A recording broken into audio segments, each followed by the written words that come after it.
Hey everybody, welcome back to another episode of Gavinsky's Tutorials. Today I'm taking a look at Riffer version 3 and I absolutely love it. It's such a good update. I've got 4 copies of this to give away to subscribers to the channel, and all the details of what you've got to do to win are in the pinned comment at the top of the YouTube comment section. So take a look there and see what you need to do. If you're not a subscriber yet, you need to be a subscriber to have a chance to win. It doesn't matter, you can subscribe now. And I'm doing this as a premiere, so if you're watching this right at the moment that the video comes out, we'll have at least one person from Audiomodern in the chat with us. So if you're watching it after that time in YouTube, you can just go up and you can find the live chat record and you can read what went on in the discussion there if you're interested. Okay, let's have a little listen to just one example of something that I did in Riffer. I've actually recorded this into Gauss as a loop, and I'll explain why later. But all of this just came directly from Riffer.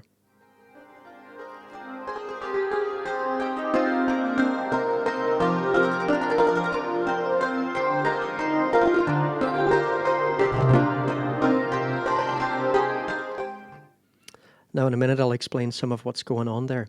First I want to look at the App Store and see what is new in this version 3 of Riffer. This update is significant enough that I'm actually going to include this in my best apps video of 2020 because this is a really significant new update. So first thing is it's now polyphonic, and the way that has been done is that we now have 4 piano rolls here, and we don't have to use all 4 of them at the same time, but we can if we want. It's very easy to mute any of them that you don't want to be using. So that's really cool. Now what else have we got? Density function. This is brilliant. So if we listen to the example again, you hear that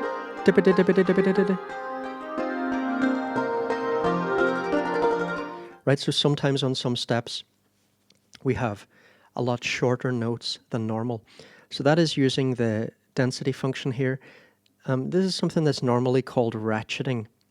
So a ratchet is just basically dividing a note up into smaller notes. It's a really useful thing to have in a sequencer.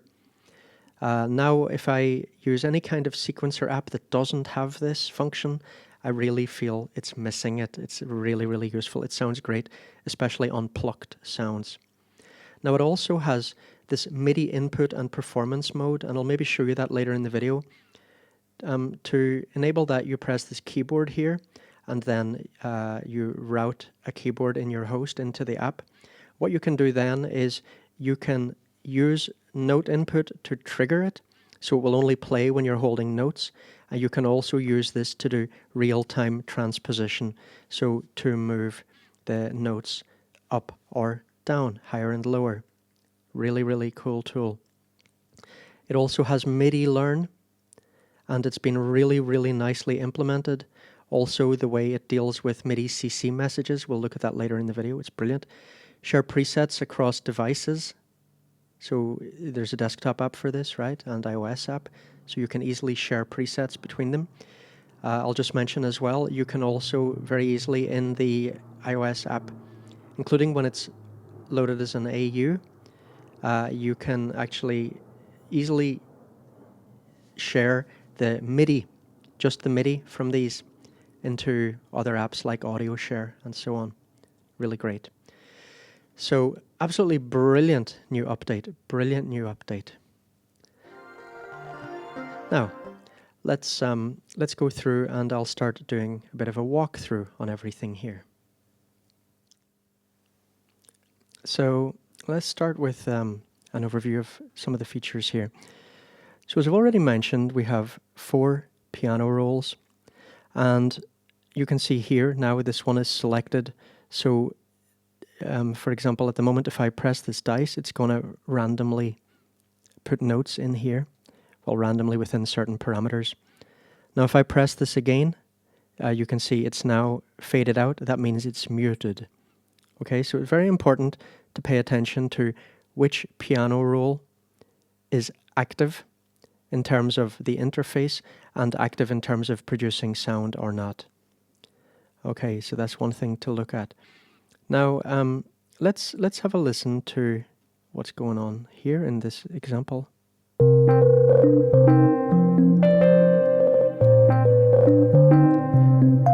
So if we look at this, you see things are kind of faded out. That's because I've got the density button pressed down here. Let me go and press pitch instead. So now we're seeing the pitch of notes. So these 4 views here are extremely important. When this one is triggered, we're seeing the pitch for this particular piano roll. When this one is triggered, we're seeing duration. So duration is relative to the note value that we set over here. So when it's maximum, it's going to have that note value, and then we can progressively shorten it. Over here, here we can see the velocity, and here we see density. So there aren't any, I would just add one now. So this is adding the ratcheting that we talked about just a minute ago. Okay, now let's listen again here.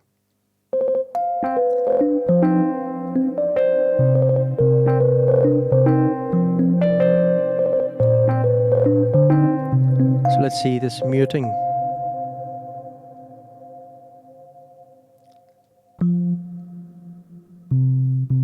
So see now just this one is going. Now we're bringing in this one too.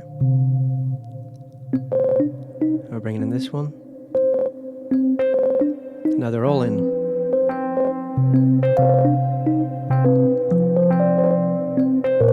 Now you can see I've got shuffle set here. So listen to what it's like without shuffle. I love that this has shuffle. Not all sequencers do, and it's something that really every sequencer should have, in my opinion.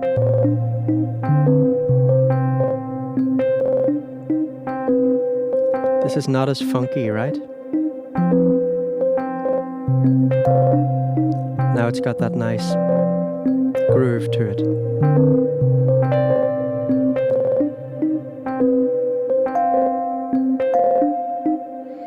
I'm going to look at a different example of Riffer that I can play around with. So you can see here, although the transport is running and although we have notes here, we're not getting any noise. Why is that? Well, if we look up here, none of these are active. So this is the one that we're viewing. So let's make this active.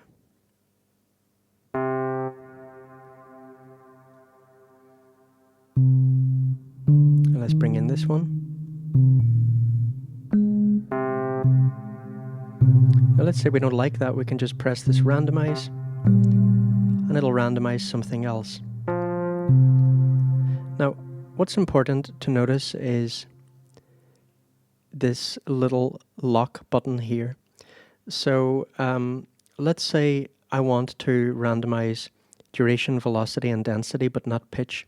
Then when pitch is selected here, if I press this lock, when I randomize, it's going to randomize the other things, but it's not going to randomize pitch. So you can see these notes are all staying the same. But if we look at duration, if I press the random button, that's going to change because that's not locked. Of course, if I want to lock that as well, then I just click the lock for that one. So if I can go back up to this one, you can see it's remembered that that is locked. This one is now also locked. So I press this, nothing's changing here, but because velocity is not locked, then this is going to still make changes in velocity. It's also going to do things in the density section, which again, remember, is ratcheting. Okay, so the lock button is important. Let's play here again. So you could hear the ratcheting there. Let's look at a few other important things.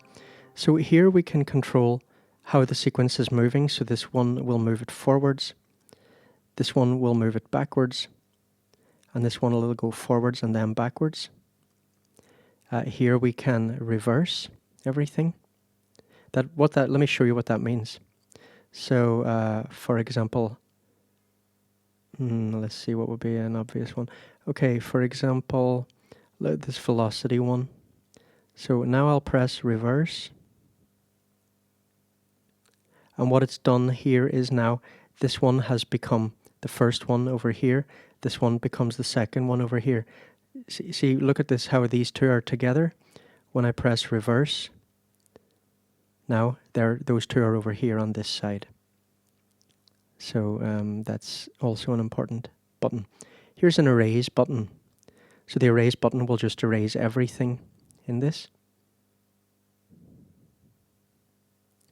Remember, these are locked, but let me see, does the erase pay attention to the lock? Yeah.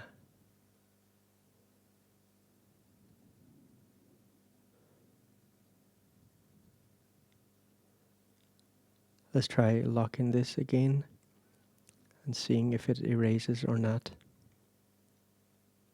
Yeah, so erase doesn't pay any attention to the locks. The lock is only for the randomization. Okay. Now, another important thing over here is this infinity setting. So let's randomize something. So I'm going to just, let's see. Okay, let's randomize this one. So I'm going to mute this and this. I'm going to randomize this. Depress that lock button.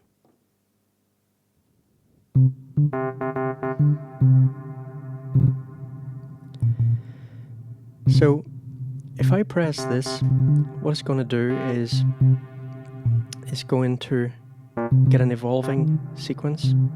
Now I got to select this to view it.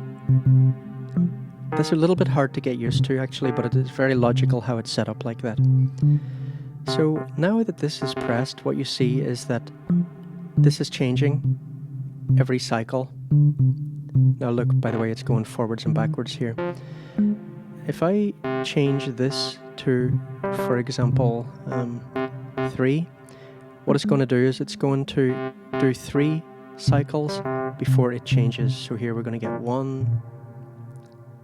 It's going to go back 2, 3, and now it's going to change. So this is super cool, super cool.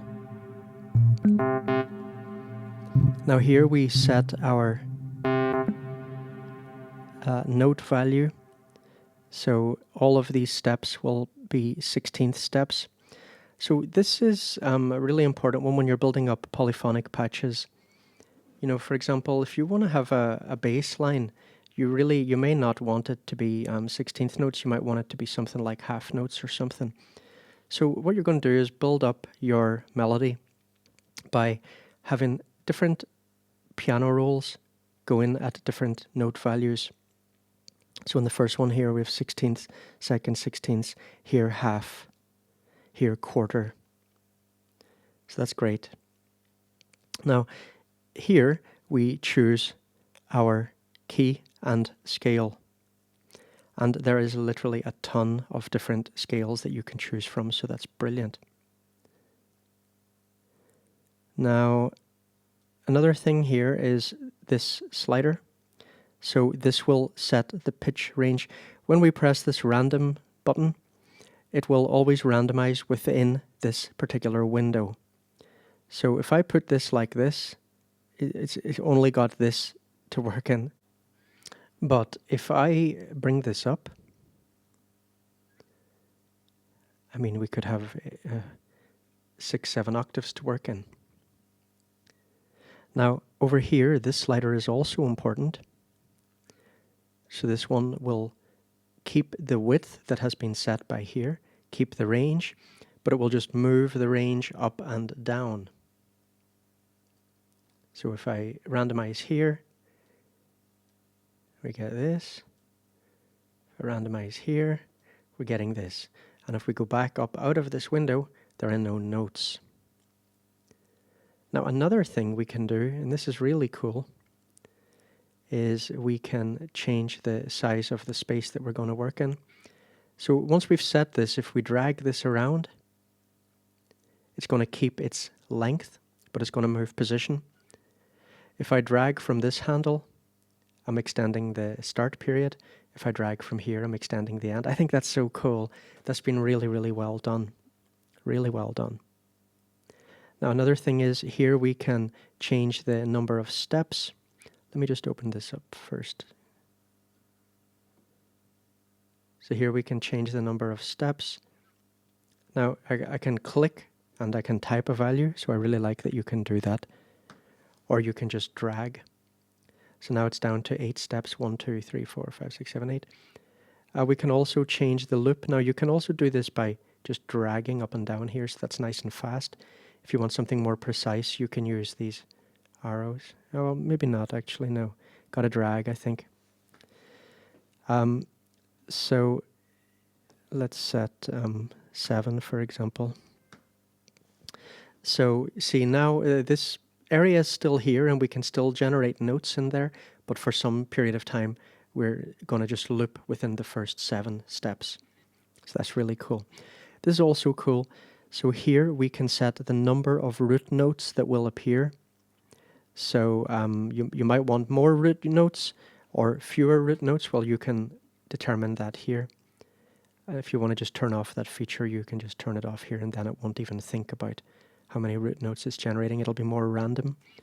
By the way, of course, this when you press random, it's not fully random, right? They've done a lot of interesting algorithms that will help things along.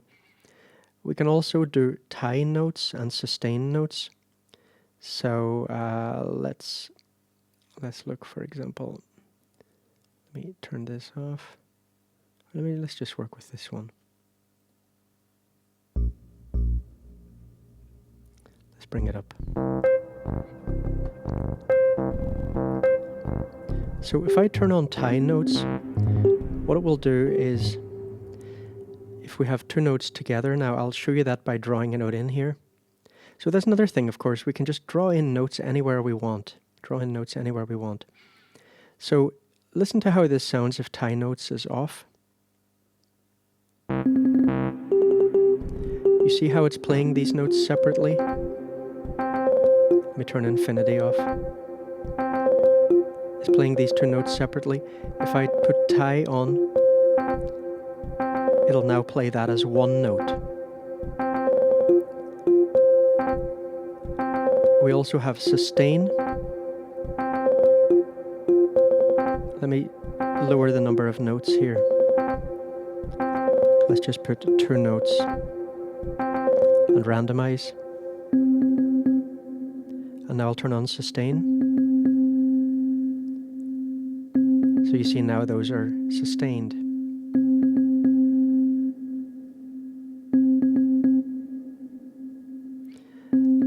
Another really cool thing is down here, if we press on presets, we see that these things open up here. And what will happen is if I press this button, it's going to save whatever is in my piano rolls up here in all of the piano rolls. It's going to save that into this slot, and that's going to be called slot 1.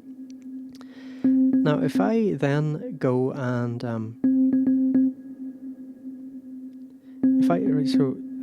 we're out of that. So see, that's in there, and I can press presets and get out again. I can see this stuff. So then I can go in and I can randomize again, for example. And let's just bring this up a little bit. And let's reduce the range.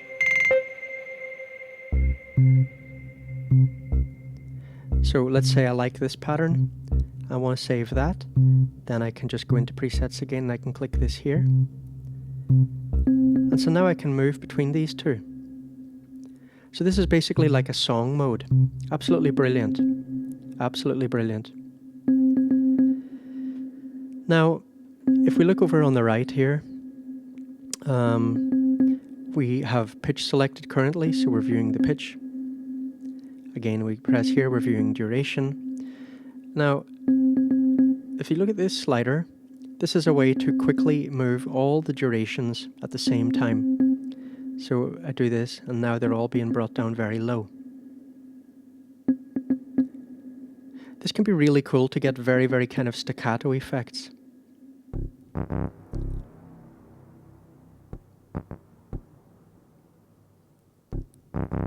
And then you can build them up more gradually. Let's hear it with a longer note value here, for example. And let's just do it a bit higher. So let's try duration again. Let's put in more notes.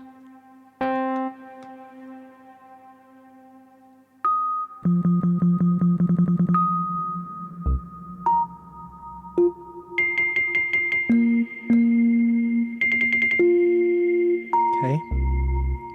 So we can do this with duration. We can also do this with velocity.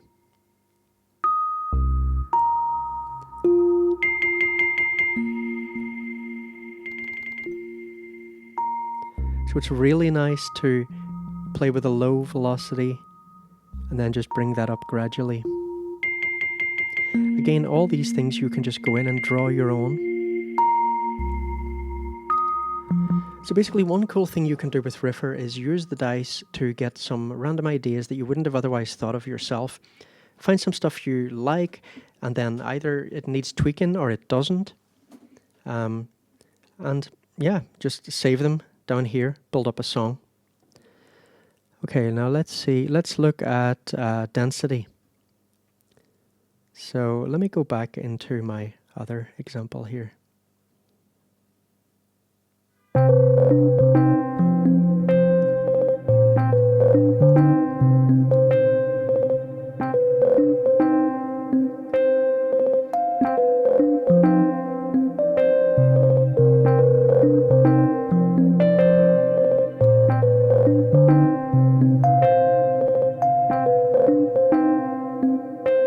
Let me draw in.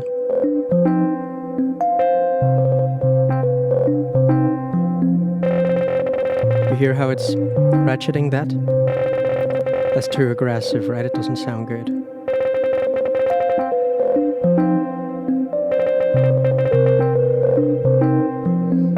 So this is how we can add density. If we don't want any ratchets when we randomize, we just turn this down to 0 and then press randomize, and that particular piano roll will not have any ratchets in it. If I want to get rid of ratchets in all the piano rolls, I just press this all button, and now they'll all be randomized, and none of them will have ratchets. Now I'm gonna just go back to what I saved. I saved this in AUM here as a preset. Okay. Now another important thing is notes and steps. So we can lock notes or we can lock steps. Now you already saw over here we have this lock button. So let me explain again what this lock one does. For example, if I have pitch selected here, when I press lock, it's going to lock the pitch and other things will be randomized. But this will apply to all the notes and all the steps. So this over here is different. This one over here is different. Here, if we choose lock notes, let's say, for example, I go in here and we currently have pitch selected over here. And I select, let's say, these first 4 steps. If I press the randomize button now, what will happen is these things will randomize. Here, the pitch will not randomize, but the other things, duration, velocity, density, etc., these will randomize. So here, it's locking these steps, but only for pitch. If I have this selected, when I do the lock notes, it will lock the duration, but other things can be randomized. So that's so this one will pay attention to what is selected over here. If we choose the lock steps one, that's a little bit different. Now first let me get rid of this. If I do this here, this can undo any kind of locks that have been put on. So if I go to lock steps and I do this and I press randomize, let's do that for example. It'll randomize these, and these will stay the same, and it doesn't matter what we've got selected over here. Everything here will stay the same. Let's look, for example, duration. you see none of these duration ones are changing. But if I chose notes, for example, let's look at that. Okay, notes. I go in here. Now we've got pitch selected here. So I select these. I press randomize. Now at the moment we're looking at pitch. So what you're going to see happening is none of these notes here will change. These ones over here will change. Right? But if we look down here, if we look at this one, see, these are going to change because we didn't have duration selected when we pressed the lock notes button. So a little bit confusing the way this is termed. I don't think this should be called lock notes. This should be called lock parameter, really. It's poorly named because notes, to me, it sort of suggests it's about pitch more. I don't know. Maybe it's difficult to name, but I think calling it lock parameter would be clearer.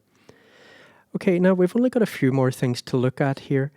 Let me just let you hear a few examples first, a few more examples before I continue with the last few parts of the tutorial, looking at things like Midi learn and that sort of thing. Let's hear a few examples. So here I've got a Riffer instance where I just got one of these active, and you can see the infinite mode is going and it's set on 1, so it's changing regularly. I'm playing it into Pipa vocal synth, which I did a video on a couple of days ago. Fantastic app. Now I put that very high intentionally because again I'm running it into Gauss. Now I also put Looperator on it.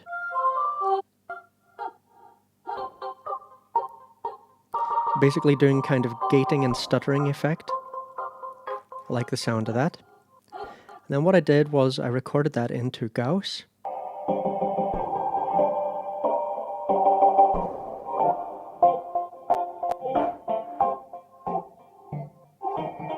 And I slowed it down a little bit, slowed it down to 3/4 speed.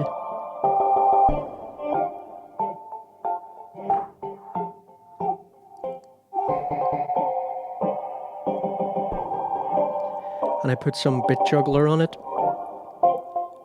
basically making it sound like a slightly degraded, like a low quality MP3. Gives it this little sort of warbly quality.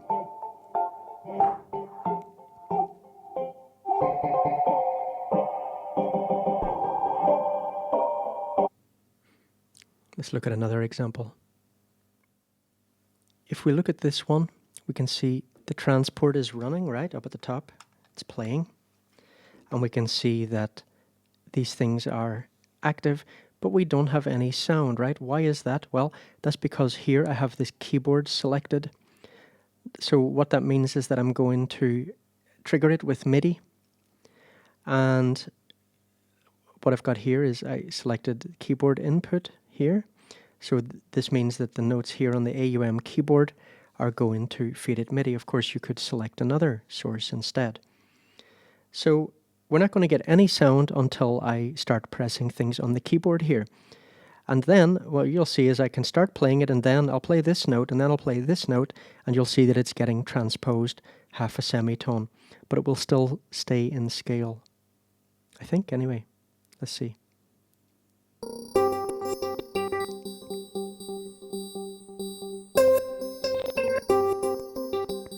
Okay, let's transpose it.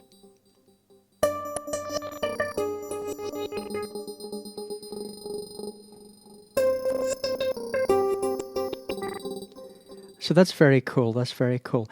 Now, one thing I didn't mention yet is these little arrows down here.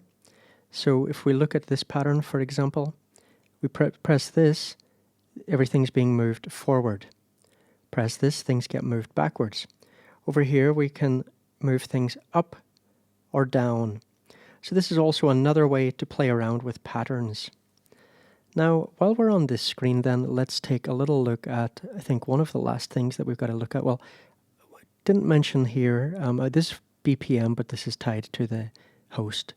So we have the undo button here. The undo button can do up to 40 undos, which is really a lot. That's brilliant. We have a panic button here in case we get stuck notes. We have the Midi learn. Look how brilliant this is. Click a control to activate it for Midi learn mode. So we can actually, click here, and then on your controller or whatever, you can move a knob and so on. Now you can also try with things in AUM, but you might not get the results that you're looking for. You can experiment with that. I've had hit and miss results with doing this in AUM by tapping on something in an app that I wanted to trigger it, give it an experiment and see. Last thing I'll look at here, well, two things maybe. So one thing is this is our presets menu where we can save and import and export MIDI files and things like that. Here in the settings, MIDI CC channel. So this is, I think, for sending MIDI into Riffer. Plugin MIDI output. This is for sending the MIDI out of Riffer. This one, let's see. Let's just leave that on Omni. Here, external MIDI outputs. So this is for piano roll 1. That's going to send out on channel 1.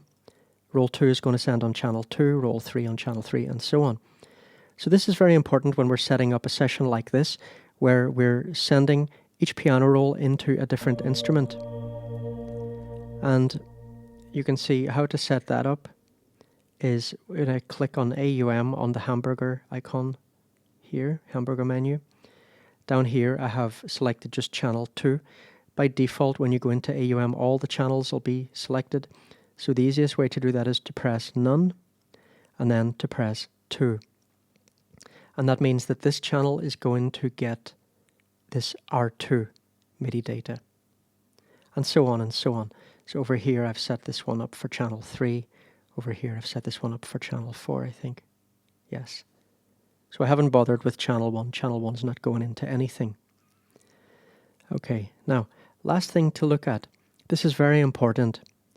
Normally in AUM, apps have their parameters exposed, and in the old version of AUM, we assign those by clicking here in the bottom of the channel, and then clicking here, and then we should have the parameters exposed here. But Riffer doesn't have its parameters exposed, but don't worry, we can get to them another way. Let me show you, by the way, I already showed this in a recent video, but just to mention, in the new version of AUM, you now have a very easy way to assign MIDI CCs.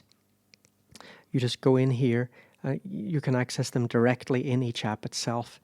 Even better than that, it has this really cool thing where basically you can tap on things and it'll show.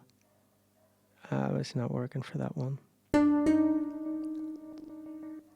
me see, maybe it's because of the mouse. Okay, this is not working with this app because because there's no parameters exposed in this app, right? If I took a different app, for example, Noise. Let's look at this one. Let me turn it off first and go out of this. Don't know if Noise has parameters exposed, actually. Okay, there we go. Yeah, see? So now it's just jumped immediately to the parameter settings for this, and we can go in and enter that directly. Super convenient. Okay, let's go back to Riffer. So in Riffer, instead of doing it like that, what we do is we select things here. So let's say I want to assign, I don't know, something like pitch, for example. Let's say I want to assign pitch to an LFO or something. I would go in here and enter the CC that I want to use for that. So I just click here. I'll get this list of CC numbers, choose the one that I want, and yeah, go from there. But what's different is that, let's say, for example, I want an LFO to modulate pitch. So what I need to do in this app is like this. I know that this particular app does that on CC46 for the first LFO. So I go in here and choose CC46. Close that a second. I go over here. Okay, this is sending its thing happily. Okay, great. What I need to do here is I need to actually select MIDI LFOs here in the hamburger menu. That is different from how we normally assign LFOs. And what you can see here, see the way pitch is moving around all over the place.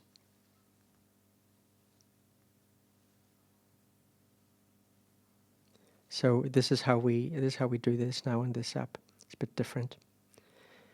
All right, so I think this is really such a great app. It's been so well designed. I have to say also the customer service is really fantastic. Max there, who is the guy that I've been chatting to on Twitter, he just replies like almost immediately to any kind of question or query. I found in the past when I emailed Audiomodern that it was very slow to get a response by email, but Twitter seems a great place to get them. And I think they also have maybe a 24-hour support thing on their website as well. And he told me that they're very responsive there as well. So that's really great. And I love it that, this is the third iteration of this app and it's a free update. It's not, they're not charging for it. That's really cool. So I'm glad to see that they've got this commitment to making this app the best they can. It's really good. Now, if you've enjoyed this, everybody, please do give it a thumbs up and subscribe if you haven't subscribed already, etc., etc. I usually have free codes to give away for videos, so if you click the notification bell, you'll make sure that you won't miss out every time I've got a new video coming out, because the codes, free copies of apps are only available to people watching in the first 2 days. So you want to get in there and watch a video quickly when it first comes out. So also I'm going to have in the next couple of days a massive video coming out on my favorite apps of 2020. And I am going to have hundreds of dollars worth of apps to give away on that. So that is really something you don't want to miss. So make sure your notifications are on and you're getting kept informed about these things. All right, everyone, thanks a lot for watching, and I'll see you hopefully on that best of 2020 video in a day or two. Take it easy, folks. Thank you for watching. Bye.